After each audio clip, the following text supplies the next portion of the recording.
Assalamualaikum warahmatullahi wabarakatuh. Waalaikumsalam warahmatullahi wabarakatuh. Bagaimana kabarnya? Alhamdulillah sehat, Pak. Bertemu lagi kita di hari Senin yang produktif. Di sore hari ini di mata kuliah pemrograman dasar. Sebelum kita masuk, pastikan dulu perangkat digital kita, kabel-kabel itu tidak berseliweran ya. Tidak ada makan minum yang manis ya, yang bergula, lalu tidak boleh merokok pastinya ya, karena kita punya letter AC. Oke, sebelum kuliah mari kita berdoa terlebih dahulu, berdoa dimulai.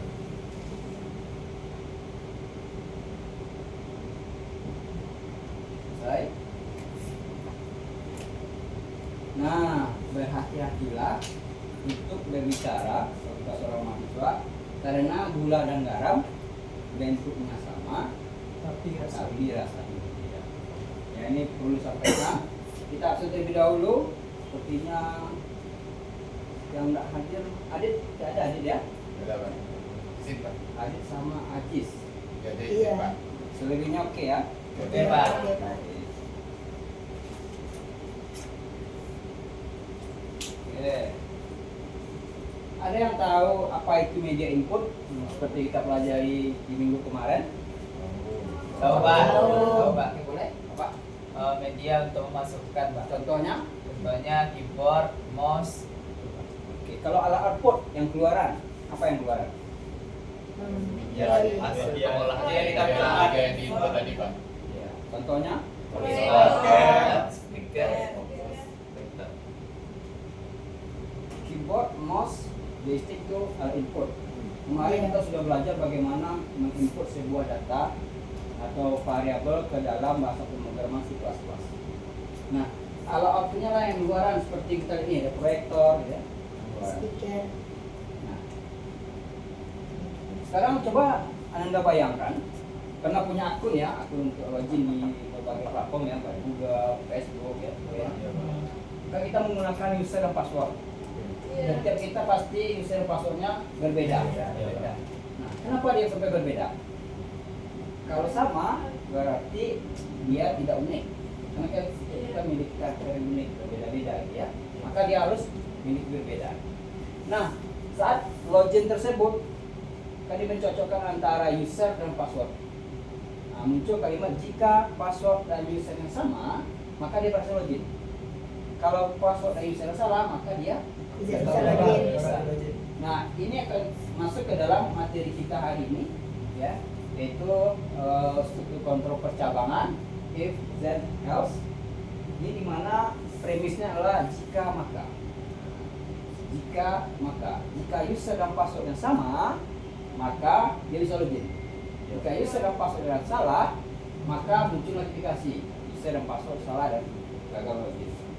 Adapun tujuan pembelajaran kita hari ini agar lebih terarah, tujuan yang pertama, mahasiswa mampu menjelaskan pengertian dari struktur kontrol percabangan if, then, and else. Ya. Nah, yang kedua, mahasiswa itu mampu dia menggunakan nih, dia bisa menjelaskan dia menggunakan. Nanti kita gunakan toolsnya adalah dev++, ya, digunakan bahasa pemrograman. Nah, setelah kita tahu tujuan, apa sih manfaat mata kuliah ini untuk pertemuan ini, yaitu peserta didik mampu menggunakan untuk kontrol percabangan secara tepat sesuai dengan konsep logika standar pemrograman terstruktur.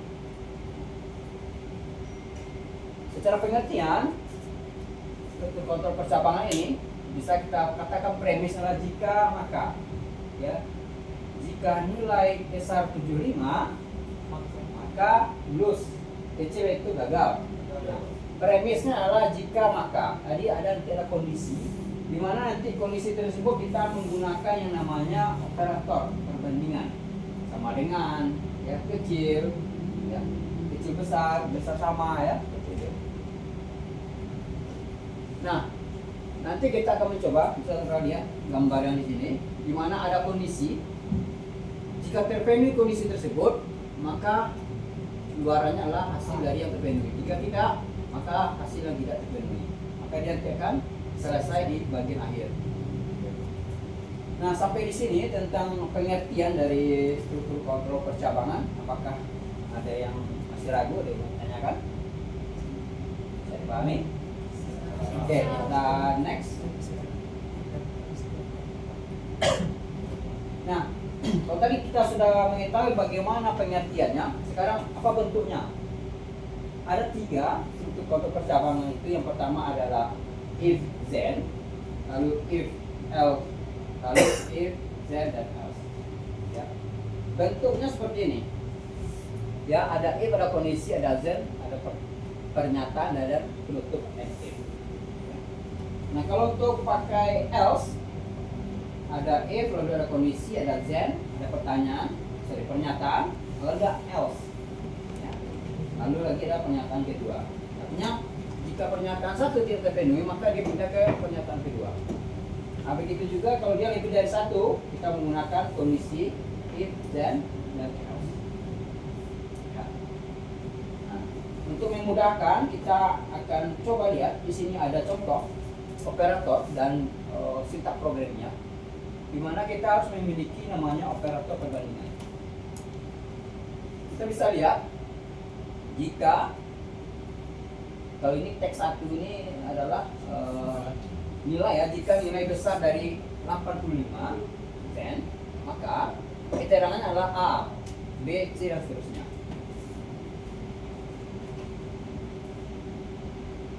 Ini contohnya, kalau kita jalankan aplikasi itu, kita masukkan angka, maka akan keluar hurufnya A, B dan C. Ya. Nah, untuk memudahkan pemahaman, maka kita coba untuk mengaplikasikan. Sebelum itu ada yang mau tanyakan? Ada Pak. Tidak ada? Ada Pak. Silakan. Apa? Kalau misalkan kita salah memasukkan if then else itu Pak, apakah codingannya itu masih tetap berjalan atau tidak Pak? Nah, kalau dia salah, nanti kan kita akan koreksi ya. Di setiap sesi itu dia koreksi. Jika nilai besar dari 85, kalau terpenuhi, maka dia cetak keterangan. Kalau tidak, dia turun ke bawah lagi. Besar dari 75, cetak keterangan dan seterusnya. Jadi kalau ada yang salah input di sana, maka dia akan lewati dari posisi tersebut. Oke, untuk memudahkan kita demokan dulu. Mendemokan kita gunakan def ya. Def. Yang pertama kita buka file new project ya, browser aplikasi, beri namanya atau latihan if ya. Nah, untuk struktur if kita bisa lihat di sini ya. Ini adalah variabel, tipe datanya integer. Ini nama variabel nilai ya. Lalu kita masukkan nilai out, dia keluar, masukkan in, kita input. Nah, operator perbandingannya adalah if. Jika nilai besar sama 75, maka pernyataannya lulus. Selain itu atau else adalah tidak lulus atau gagal. Nah, out adalah untuk yang dikeluarkan, yang output ya. In itu yang masuk. Nah, kalau kita ingin mencoba di def,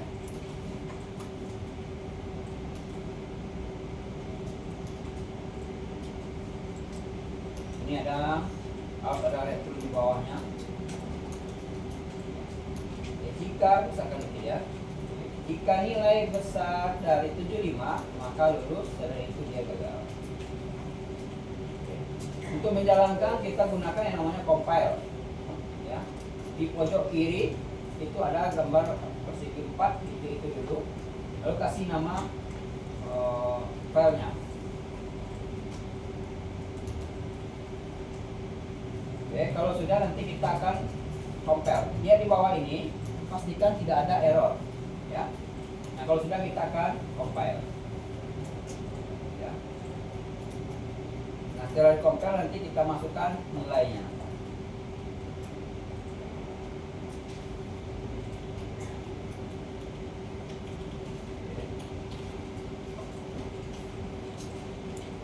Nah,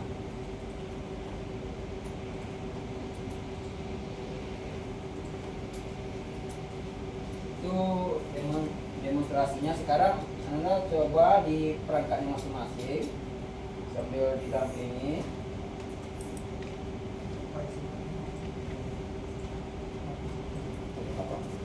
Oke, silakan buka aplikasi Dev, lalu pilih File, Project, lalu pilih App Console.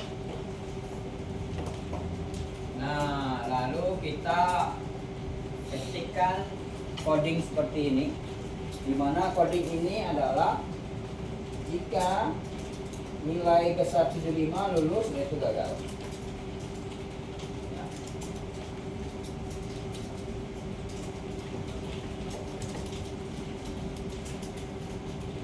Kalau ada ragu boleh, karena ini mata kuliah berpraktek, jadi maksudnya didampingi. Kalau ada ragu langsung ditanya, Pak ini saya error gitu ya.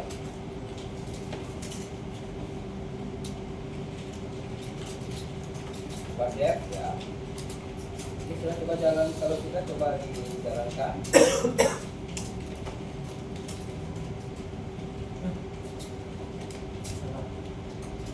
Ulang lagi ke file, new,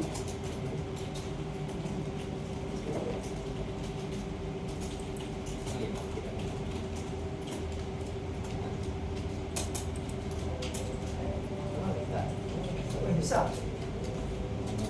Bisa apa? sudah. Coba jalankan. Masukkan angkanya, satu angka 30. Dan nilainya E. Nama, semua.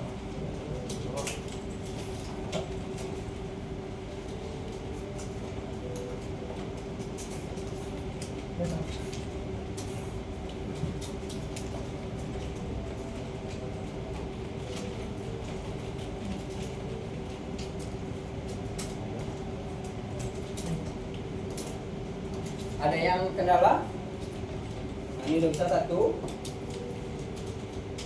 Kita jalankan sekarang. Sini.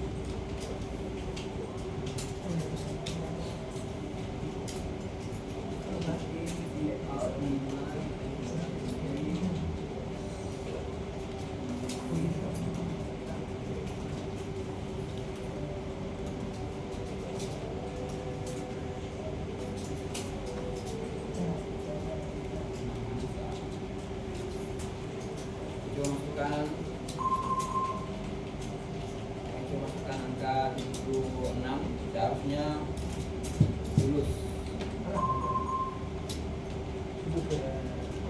6. Nah, harusnya dia lulus ya, betul ya. Nah, betul. Oke, ada yang masih belum jalan? Cok, Ada. Bagaimana? Kita lihat. Udah saya. Oke. Nah, agar sudah bisa, ternyata udah 80% bisa ya. Ya Pak, bisa Pak.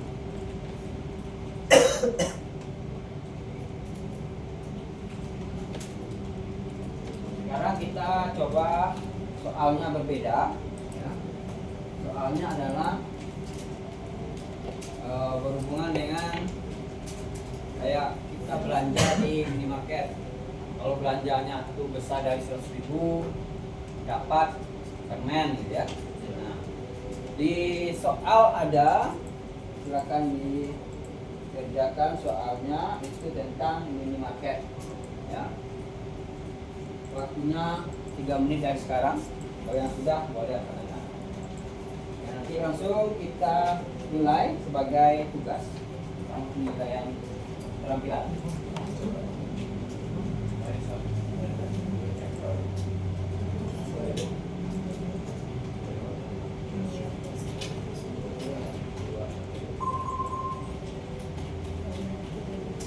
Di soal itu, jika total belanja besar dari 100.000 dapat bonusnya berupa permen. Besar dari 200.000 dapat bonusnya adalah Itu error.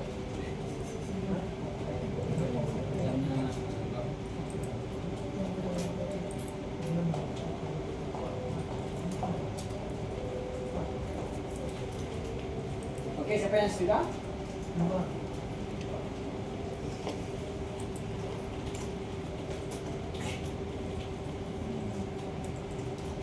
Yang sudah boleh dimulai.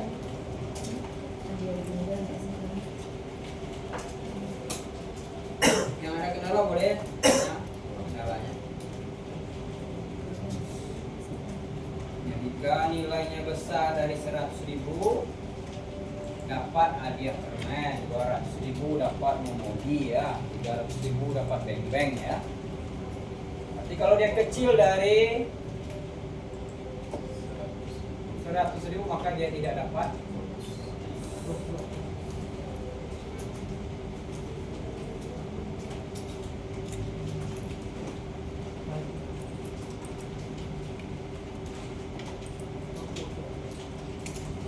Kita nilai dulu. Kita sudah tadi ya.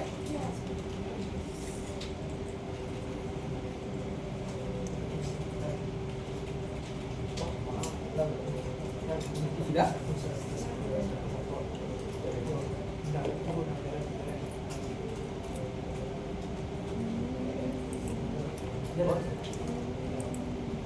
Besar dari 100.000. Sudah, Mat? Mat?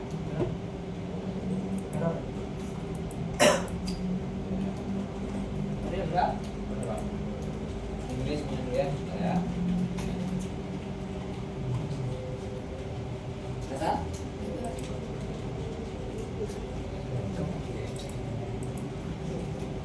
Oke, evaluasinya kita cukupkan. Oh, saya coba dulu teman.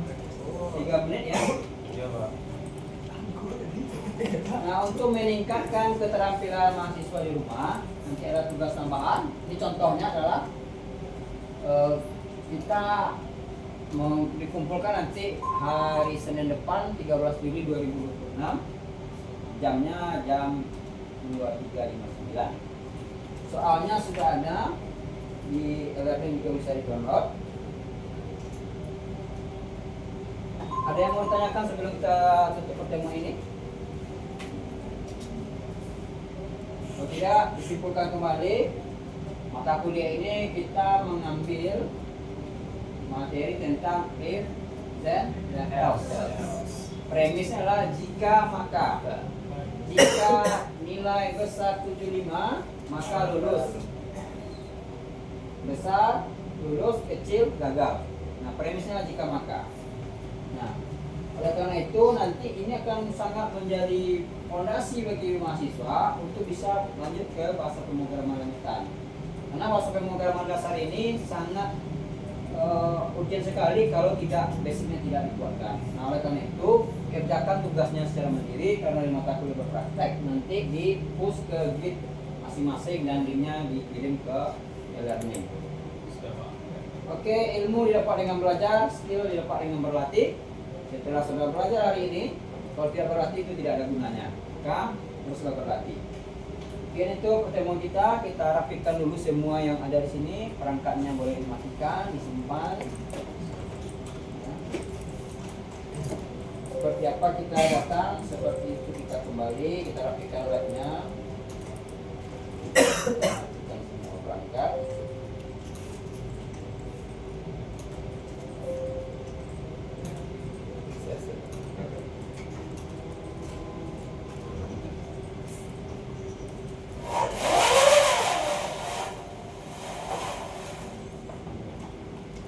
Sudah mati semuanya?